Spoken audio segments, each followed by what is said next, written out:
ચાલો વિદ્યાર્થી મિત્રો, નેક્સ્ટ ચેપ્ટર જે ચાલુ થાય છે આનુવંશિકતા અને ભિન્નતાના સિદ્ધાંતો, ચેપ્ટર નંબર 5 જીનેટિક્સ તરીકે આને ઓળખવામાં આવે છે. સામાન્ય રીતે આપણે વાત કરીએ, આપણે ઘણી વખત એવા પ્રશ્ન થતા હોય કે દાખલા તરીકે વાત કરીએ તો મરઘી હોય તો મરઘી જ્યારે ઈંડું મૂકે ત્યારે મરઘીના ઈંડામાંથી બાળ મરઘીનો જન્મ થાય, બાળ મરઘી જ પેદા થાય. એવું ક્યારે બન્યું કે મરઘીના ઈંડામાંથી બતક કે ચકલી કે પોપટ પેદા થયા? બરાબર. તો કહેવાનો મતલબ એ છે કે મરઘીની અંદરથી બાળ મરઘી શા માટે પેદા થાય? બીજી વસ્તુ કે કુટુંબની અંદર, આપણા જ ઘરની અંદર આપણા જ ભાઈ બહેનો હોય અથવા તો માતા પિતા હોય તો તમે બધાની અંદર જોયું હશે તો બધાના જ લક્ષણો એક સરખા મળતા આવતા નથી. ઘરની અંદર બંને ભાઈઓ હોય, બે બહેનો હોય, માતા પિતા હોય, તો આપણા જ કુટુંબના સભ્યો હોય તેમ છતાં એકબીજા સાથે સંપૂર્ણ મળતા નથી, સંપૂર્ણ એકબીજાના લક્ષણો ન મળે. હા, થોડા ઘણા અંશે મળતા હોય, બરાબર, થોડા અંશે મળતા હોય, એટલે સંપૂર્ણ લક્ષણો એકબીજા સાથે મળતા આવતા નથી. તો એનું કારણ શું?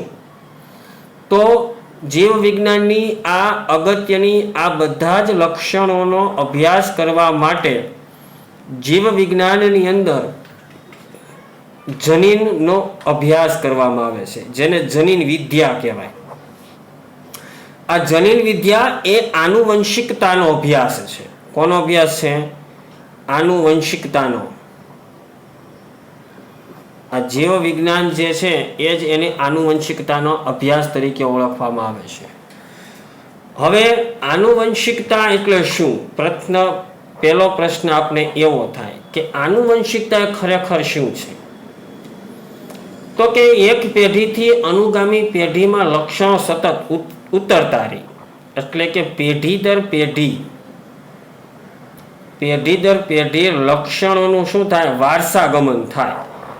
બરાબર. એને શું કહેવામાં આવે છે? આનુવંશિકતા કહેવામાં આવે છે. અને આ બધી માહિતી શેમાં હોય? તો કે ફલિતાંડમાં હોય. શેમાં હોય છે? ફલિતાંડની અંદર આવેલી હોય. તો આનુવંશિકતા એટલે જે કાંઈ પૂર્વજોના અથવા તો આપણા માતા પિતાના અથવા તો આપણા દાદા દાદીના જે કાંઈ લક્ષણો હોય, આ બધા જ લક્ષણો પેઢી દર પેઢી આગળ વધી, અને આ પેઢી દર પેઢીના લક્ષણો આગળ વધવાની આ જે પ્રક્રિયા જે છે એ આનુવંશિકતાના કારણે થાય. ખ્યાલ આવી ગયો? અને આનુવંશિકતા જે છે આ સમગ્ર માહિતી શેમાં જોવા મળે? ફલિતાંડની અંદર. ફલિતાંડ એટલે તમને ખ્યાલ છે કોને કહેવાય ફલિતાંડ? તો કે નર હોય અને માદા હોય, આ બંનેના જનીનોનું ભેગા થઈને ફલન થઈને ફલિતાંડની રચના કરે, એટલે કે એને યુગ્મનજ પ્રકારનો કોષ કહેવાય. કેવો કોષ કહેવાય? યુગ્મનજ પ્રકારનો કોષ કહેવાય. તો એની અંદર આ ક્રિયા જોવા મળતી હોય. હવે સૌપ્રથમ જનીન વિદ્યા અને આનુવંશિકતા આ બંનેનો અભ્યાસ કરવાવાળા વૈજ્ઞાનિક હતા વિલિયમ બેટ્સન.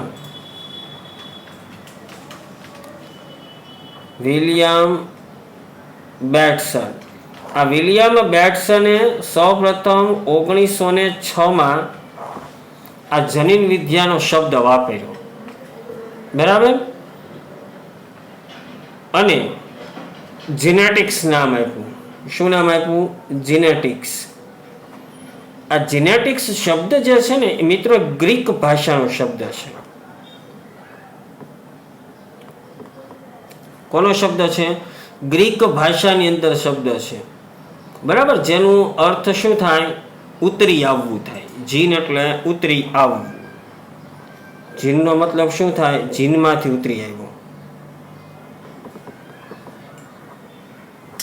જીનમાંથી ઉતરી આવવું, એના પરથી જીનેટિક્સ નામ આપ્યું છે. બરાબર. હવે જે સંબંધિત સજીવોની અંદર આનુવંશિકતા અને ભિન્નતા જે છે એ જીવ વિજ્ઞાનની શાખા દ્વારા સમજી શકાય છે. બરાબર. હવે આ ફલિતાંડ જીનેટિક્સ હંમેશા લિંગી પ્રજનન ક્ષમતાને કારણે સજીવ નવી પેઢીની જે સંતતિ પેદા કરે ને એના પિતૃ જેવી જ હોય. એટલે પિતૃ પેઢી જેવા સમાન લક્ષણો ધરાવે.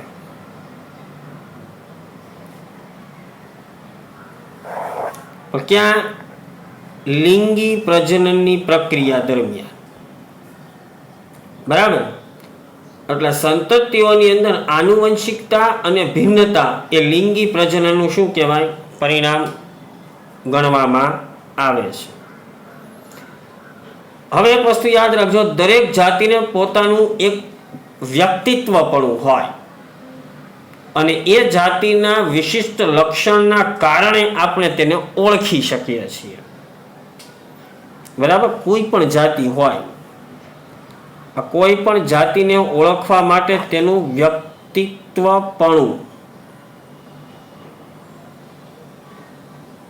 વ્યક્તિત્વપણું જોવા મળે. બરાબર. આ વ્યક્તિત્વપણું જોવા મળે એટલે વ્યક્તિત્વપણાના લક્ષણોને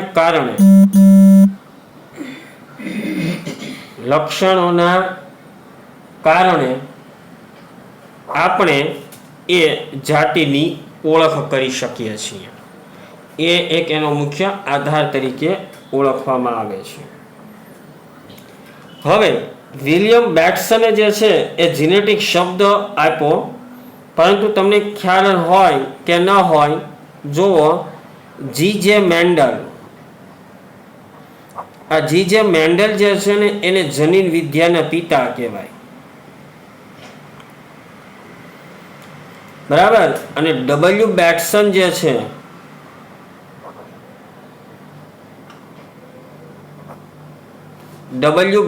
જે છે એ આધુનિક જનીન વિદ્યાના પિતા છે.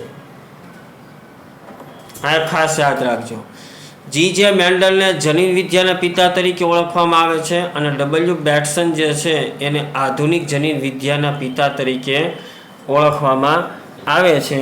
અને એના આધારે એ અભ્યાસની માહિતી જે છે એ અભ્યાસની માહિતી આગળ વધારે. બીજું, એક બીજા વૈજ્ઞાનિક છે મોર્ગન. આ મોર્ગન જે છે એને પ્રાયોગિક જનીન વિદ્યાના પિતા કહેવાય.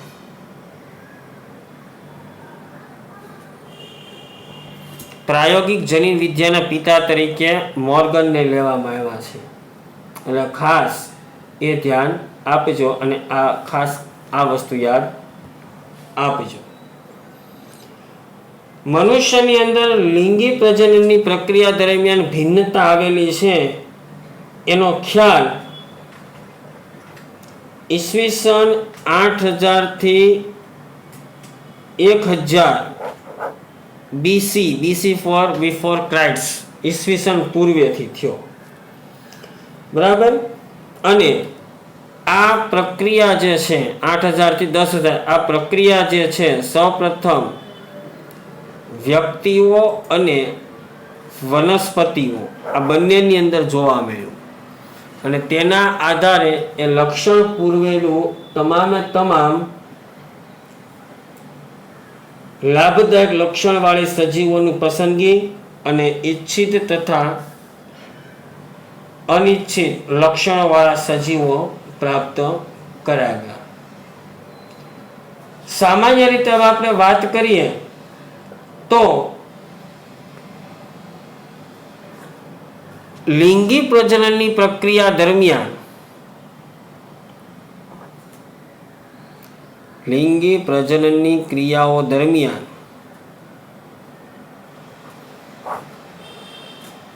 વ્યક્તિની અંદર બે પ્રકારના લક્ષણો, પ્રભાવી અને પ્રચ્છન્ન લક્ષણો જોવા મળતા હોય કે જે અનુક્રમે વારસાગત હોય.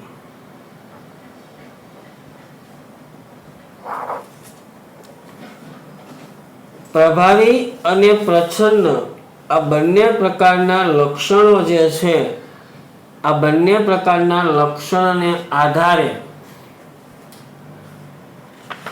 વારસાગત રીતે એ લક્ષણો જોવા મળતા હોય. બીજી વસ્તુ આપણે વાત કરીએ કે મેન્ડલે આ પ્રકારે સૌ પ્રથમ વટાણા ઉપર આ પ્રકારની અભિવ્યક્તિ વ્યક્ત કરી. તો એના માટે મેન્ડલે અમુક પ્રકારની વટાણાના બીજનો ઉપયોગ કર્યો અને આ વટાણાના બીજના ઉપયોગ દરમિયાન મેન્ડલે અમુક પ્રકારના નિયમોનું પણ તારણ કર્યું.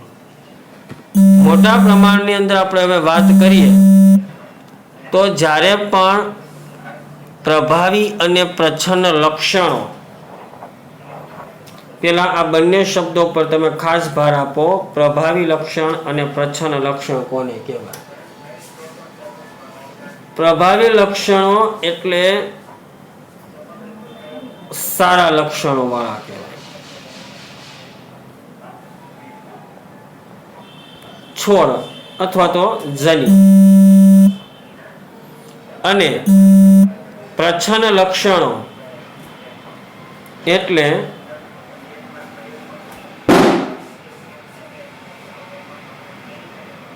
થોડા ખરાબ લક્ષણો વાળા છોડ અથવા તો જની. તો મેન્ડલે સૌ પ્રથમ વટાણાના છોડ પર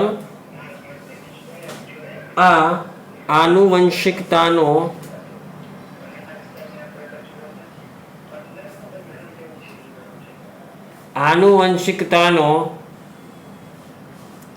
અભ્યાસ કર્યો.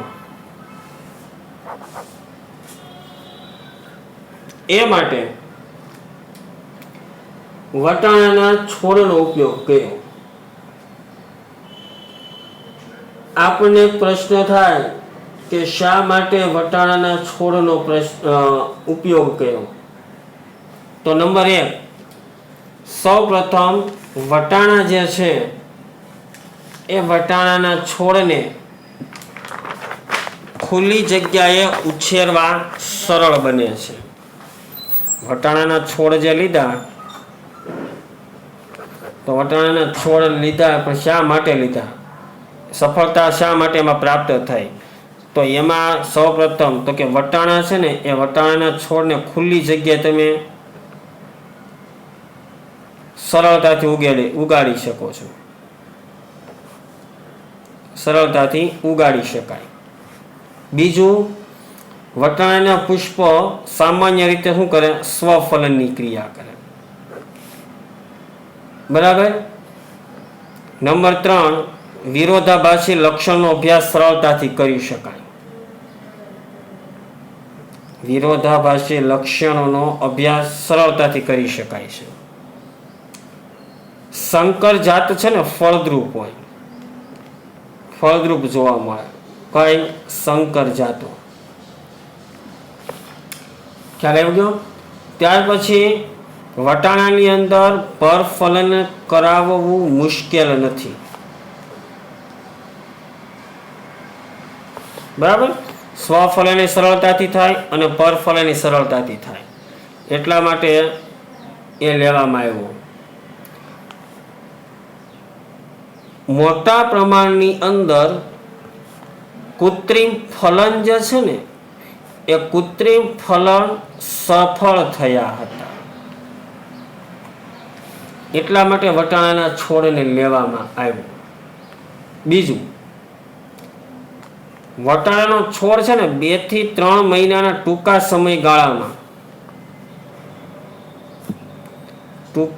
સમયગાળામાં વાર્ષિક છોડ છે. મતલબ 2-3 મહિનાની અંદર સંપૂર્ણપણે તે વ્યવસ્થિત રીતે ઉગી જાય છે અને મોટા પ્રમાણમાં તેનો અભ્યાસ સરળતાથી કરી શકાય છે. એટલા માટે વટાણાના છોડને લેવામાં આવ્યા. હવે મેન્ડલે આનુવંશિકતાના નિયમો પર કયા કયા વસ્તુઓ વાત જોઈ? તો સૌ પ્રથમ વટાણાના 2 લક્ષણ ધરાવતા વટાણા લીધા. લક્ષણની અંદર સૌપ્રથમ જોઈએ પ્રભાવી જનીન વાળું અને પ્રચ્છન્ન જનીન વાળું. તો કે સૌપ્રથમ આપને ખબર છે કે વટાણાના બીજનો આકાર, લક્ષણ નંબર 1 તો કયો, તો કે બીજનો આકાર. તો કેવો સારું લક્ષણ કેવું છે, તો કે બીજનો આકાર કેવો છે, ગોળ છે. પ્રચ્છન્ન કેવું છે, તો કે ખરબચડું. મેન્ડલે જે વટાણાનો છોડ લીધો એમાં 2 જનીનો લીધા હતા, પ્રભાવી અને પ્રચ્છન્ન. પ્રભાવી જનીન કેવું છે, તો કે ગોળ એટલે કે સારું જનીન. પ્રચ્છન્ન જનીન કેવું છે, તો કે ખરબચડું. બરાબર. એટલે પહેલું લક્ષણ એને બીજના આકારને લીધું. બીજું લક્ષણ શું લીધું, બીજના રંગને, બીજનો રંગ. પ્રભાવી કેવું છે, તો કે પીળો રંગ છે એનો. બરાબર. પ્રચ્છન્ન કેવું છે, તો કે લીલો. ત્રીજું લક્ષણ લીધું પુષ્પનો રંગ. તો કે પ્રભાવી લક્ષણ એને જોવા મળ્યું જાંબલી. પ્રચ્છન્ન જોવા મળ્યું કેવું, સફેદ. આનું ત્રીજું લક્ષણ લીધું. ચોથું લક્ષણ એને લીધું શીંગનો આકાર. વટાણાની શીંગ તમે જોઈ હશે તો શીંગનો આકાર તો કેવું હતું પ્રભાવી, તો કે ફૂલેલી ને જાડી. અને પ્રચ્છન્ન જનીન કેવું હતું, તો કે સંકુચિત. તદ ઉપરાંત શીંગનો રંગ જોયો,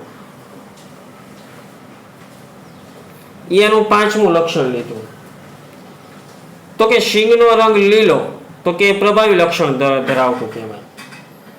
અને જો શીંગનો રંગ થઈ જાય પીળો તો એનું કહેવાય પ્રચ્છન્ન જનીન તરીકે ઓળખવામાં આવે છે. તદ ઉપરાંત પુષ્પનું સ્થાન, છઠ્ઠું લક્ષણ હતું પુષ્પનું સ્થાન. કક્ષીય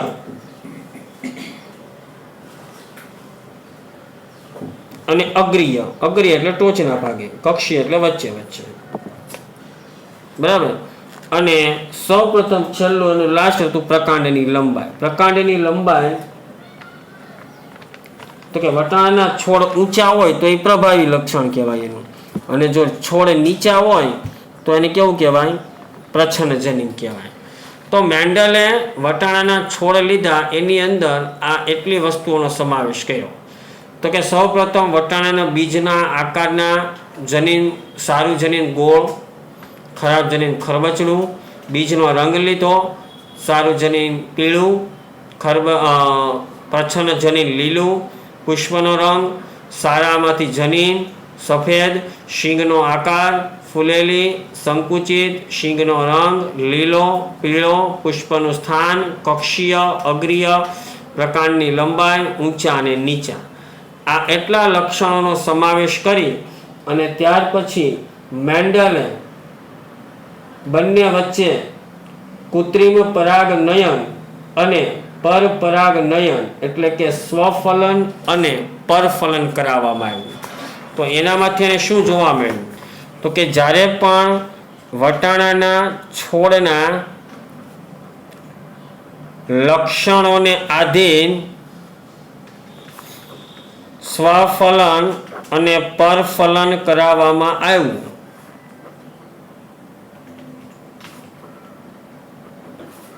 તો કેવા લક્ષણો એને જોવા મળ્યા, તો કે સામાન્ય રીતે જોઈએ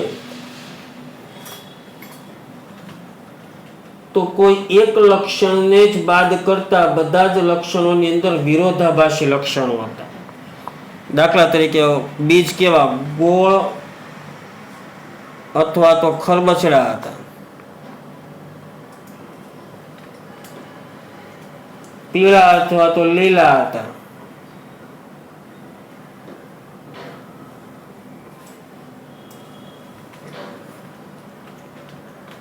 શીંગો એની ફૂલેલી હતી અને અમુક કેવી હતી, સંકુચિત હતી. શીંગ એની લીલી અથવા પીળી હતી, લીલી અથવા પીળી શીંગો જોવા મળી. છોડ અમુક ઊંચા હતા અને અમુક કેવા હતા, નીચા. આ બધા જ કેવા લક્ષણો હતા? વિરોધાભાસી હતા. એટલે જે લક્ષણ માટે મેન્ડલે આ પ્રયોગનું સંકલન કર્યું આનુવંશિકતાના નિયમોને આધીન, તો એ લક્ષણને આધીન જે બે છોડ લીધેલા હતા એ બે છોડની અંદર એના વિરોધાભાસી પરિણામ જોવા મળ્યા. અમુક ગોળ ખરબચડા, અમુક પીળા લીલા છોડ, અમુક શીંગો ફૂલેલી હતી તો અમુક સંકુચિત હતી, અમુક શીંગનો આકાર લીલો હતો તો અમુક શીંગનો આકાર પીળો હતો, અમુક શીંગો ઊંચીના છોડ ઊંચા હતા તો અમુક નીચા હતા. તો આ વટાણાના વિરોધાભાસી અભિવ્યક્તિઓ જોવા મળી.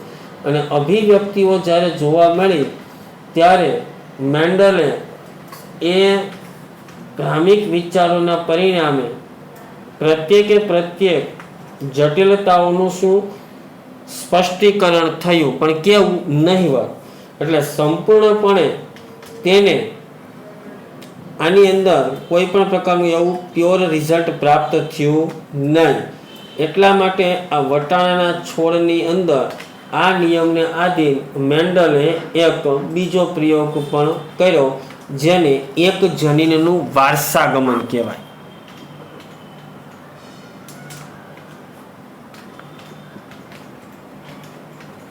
બરાબર. બીજા અર્થમાં એને શું કહેવાય? એક સંકરણ પ્રયોગ. એ આ લક્ષણોને આધીન એક જનીનનું વારસાગમન અને એક સંકરણ પ્રયોગ તરીકે તેને લાવવામાં આવ્યું, જે આપણે હવે નેક્સ્ટ લેક્ચરની અંદર જોઈશું. અત્યાર સુધીનું એટલું કમ્પ્લીટ વાંચી અને ક્લિયર કરજો.